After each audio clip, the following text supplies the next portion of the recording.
Good morning बच्चों। हम लोग NCERT क्लास 10th का मैथ पढ़ रहे हैं, जिसमें कल तक हम लोग 5.2 17वां सवाल पढ़ चुके थे। आज आगे स्टार्ट करते हैं। अगला सवाल है, किसी AP के चौथे और 8वें पद का योग 24 है तथा 6वें और 10वें पदों का योग 44 है।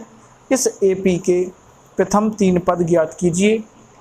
हमें यहाँ पे जो समांतर श्रेणी है, इस समांतर श्रेणी में चौथे और 8वें पद का योग दिया गया है जो 24 है, और 6वें और 10वें पद का योग दिया गया है जो 44 है।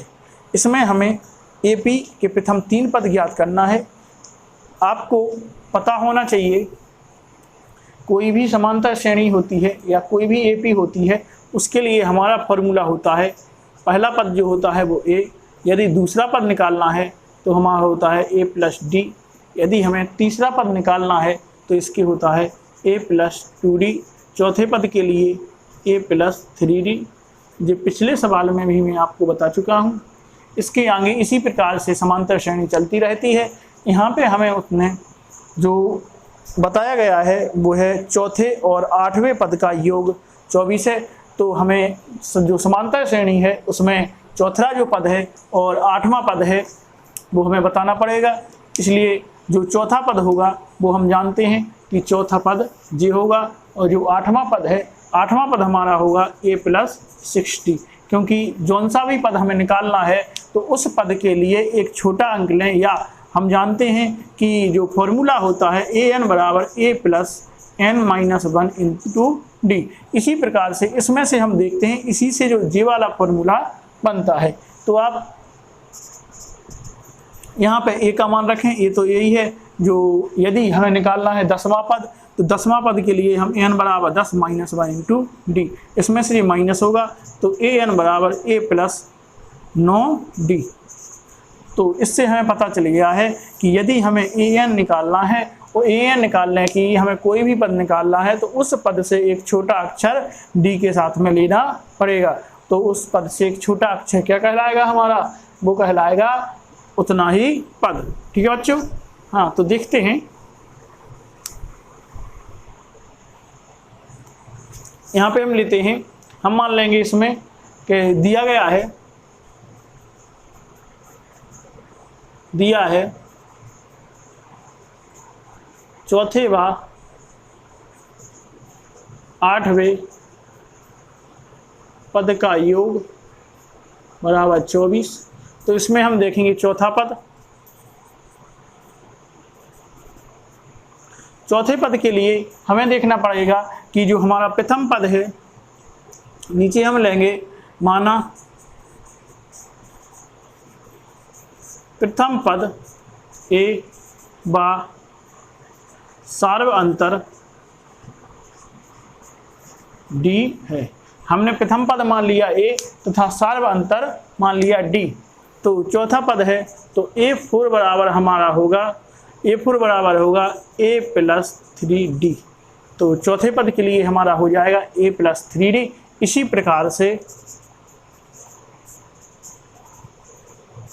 प्रकार से हम देखेंगे, हमें 8वां पद ज्ञात करना है तो A8 बराबर A + 7D। तो यहाँ पे हमें 2 इक्वेशन मिल गई हैं कि जो चौथा पद है वो हो गया A + 3D, और जो 8वां पद है वो हो गया A + 7D। इसमें आगे हमें बताया गया है कि इन दोनों का जो योग है वो कितना है? 24। तो हम देखेंगे कि प्रश्नानुसार चलेंगे।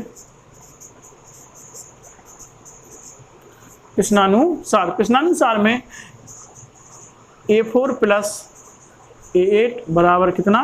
24, क्योंकि चौथे पद और जो 8वां पद है इन दोनों का जो योग है वो कितना दिया गया है? वो दिया गया है हमें 24। ठीक है, तो चौथा पद क्या है? चौथा पद हमारा है A + 3D, और प्लस जो 8वां पद है वो क्या है? A + 7D।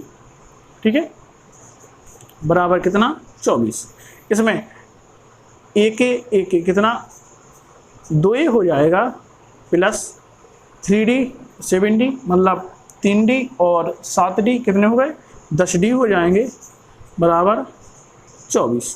इसमें हम 2 का भाग दे सकते हैं, तो यहाँ पे लिख लेंगे 2 का भाग देने पर, कोष्टक में लिख लेंगे, ये बात आप लोग लिख लेना या क्या 2 का भाग देने पर।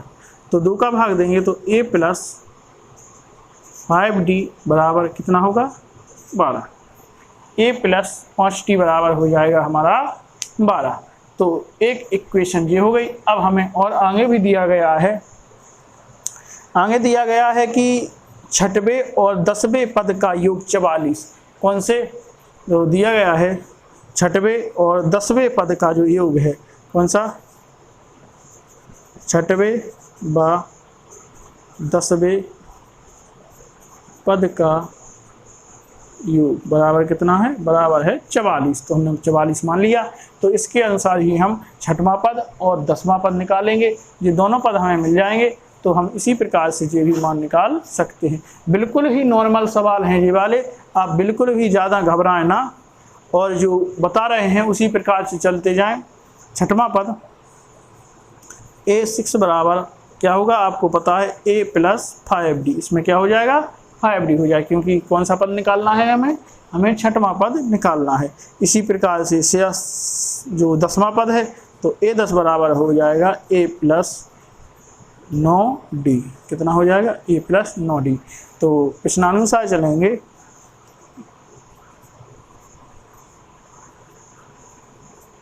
प्रश्नानुसार क्या है, प्रश्नानुसार है कि जो छठवां पद है माने A6 प्लस 10वां पद है A10 बराबर कितना 44। तो छठवां पद और 10वें पद दोनों का योग बराबर कितना है 44। ठीक है। हाँ, अब जो छठवां पद है और जो 10वां पद है इन दोनों के मान यहाँ पे हमें दिए गए हैं, तो हम ये दोनों मान रख लेंगे यहाँ पे। तो A प्लस 5D और प्लस A प्लस 9D बराबर कितना है 44 दिया गया है। ठीक है भाई। हाँ, यहाँ पे A के कितना हो जाएगा 2 हो जाएगा, प्लस 5D और J 9D तो कितना हो जाएगा 14D बराबर कितना हो जाएगा 44। ठीक है भाई। इसमें भी 2 का भाग चला जाएगा तो इसमें भी हम 2 का भाग दे लेंगे। 2 का भाग देंगे तो A प्लस 2 सत्ते 14 बराबर यहाँ पे हो जाएगा 22। ठीक है। तो हमारा जो समीकरण नंबर बन गया है 1, और जे वाला जो समीकरण है, जे वाला समीकरण बन गया है 2। अब इन दोनों समीकरण को आप जानते हैं विलोपन से भी कर सकते हैं, हम उसी प्रकार से करेंगे तो हमें जो D का मान है वो प्राप्त हो जाएगा।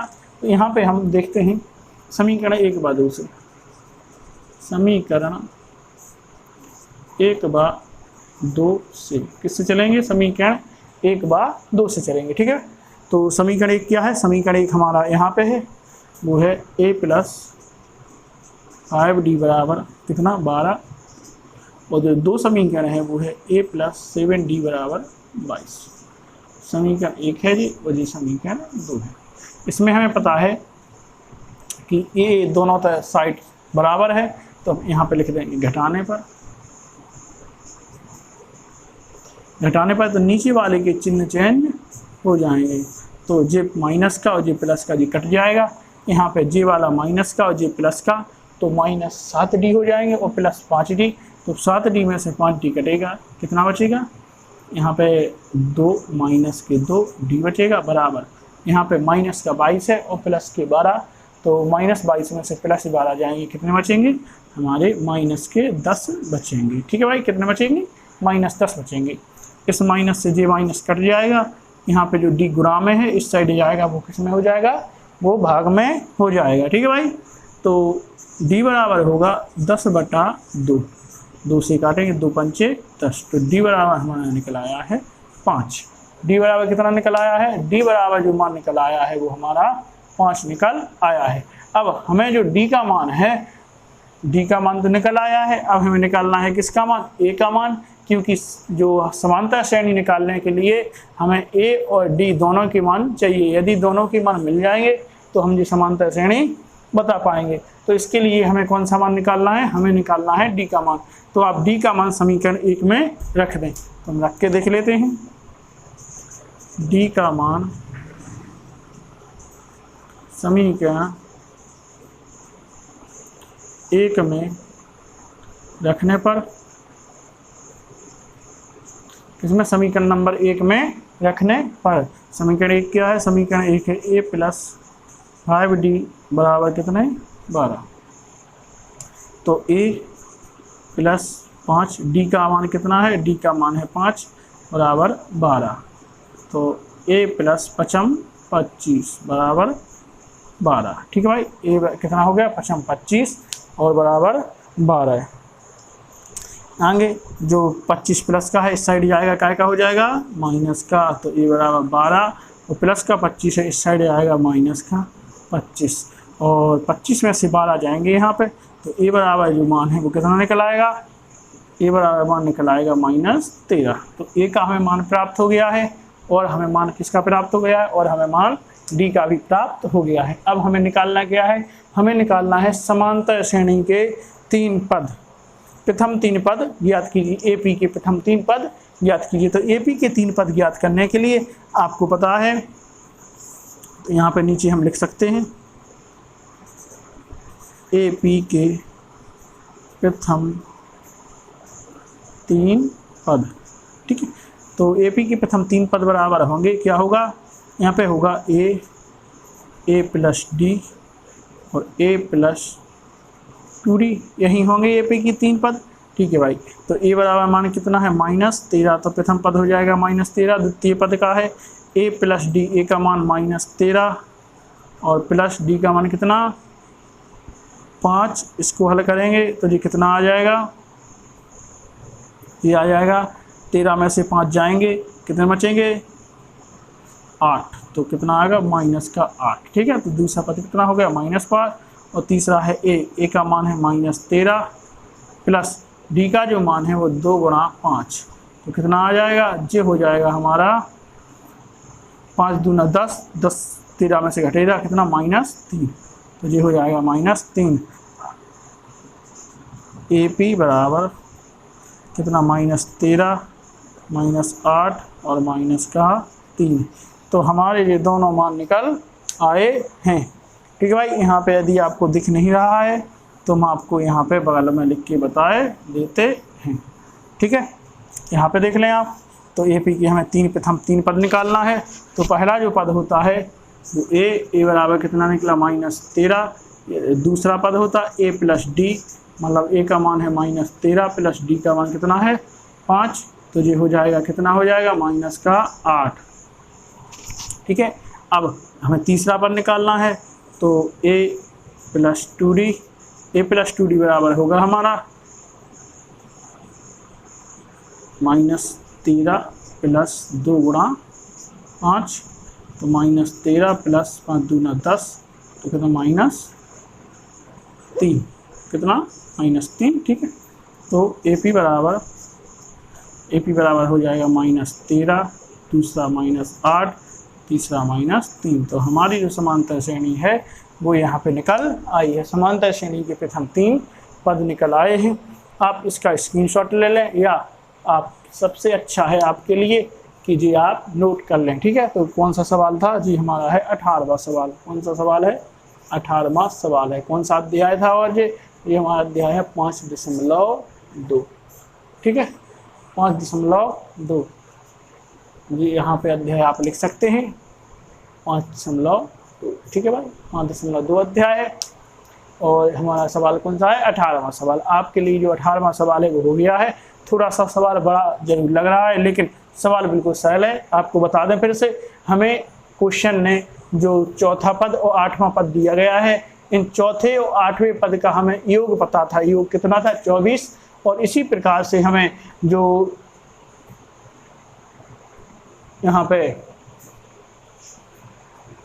छठवें पद और 10वें पद का भी योग दिया गया था, ये था 44। इससे हम देखा कि हमने सबसे पहले A4 निकाला, माने चौथा पद निकाला, तो चौथा पद कहलाया A, और जो हमने निकाला 8वां पद, तो 8वां पद कहलाएगा ये। ठीक है, इन दोनों को हमने लिया, तो बताया गया था कि चौथा और 8वें पद का योग 24 है, तो इन दोनों का योग रखा, इससे हमने समीकरण लिख गया 1। ठीक है, इसी प्रकार से हम अगले स्टेप में चले। अगला स्टेप था कि छठवें और 10वें पद का योग जो है 44। तो छठवां पद निकाला a6 बराबर a + 5d और 10वां जो था वो a + 9d। इसके अनुसार हमने रखे तो हमारे दूसरा समीकरण हमने कर लिया किससे, विलोपन से। आपने विलोपन पढ़ी होगी, उसी से हमारा ये दूसरा समीकरण से हमें d का मान मिल गया और d का मान हमने रखा समीकरण नंबर 1 में। आप चाहें तो समीकरण नंबर 2 में भी d का मान रख सकते हैं। आंसर आपका -13 ही आएगा। जब हमारा -13 आंसर आ गया तो हमने AP के प्रथम 3 पद ज्ञात कर लिए। ठीक है, तो आप ये वाला क्वेश्चन का स्क्रीनशॉट ले लें या आप नोट कर लें। नोट करने के लिए हम आपको पहले बता चुके हैं कि नोट सबसे अच्छा है, तो आप ध्यान दें विशेष, क्योंकि आपकी जो परीक्षा है वो बोर्ड एग्ज़ाम है। ठीक है, तो आप इसको ढील में मत दें और आप अधिक से अधिक परिश्रम करें। आपने नोट कर लिया। अब आज के लिए इतना ही। अगला सवाल आप अगले वीडियो में देखें। ठीक है, तब तक के लिए धन्यवाद।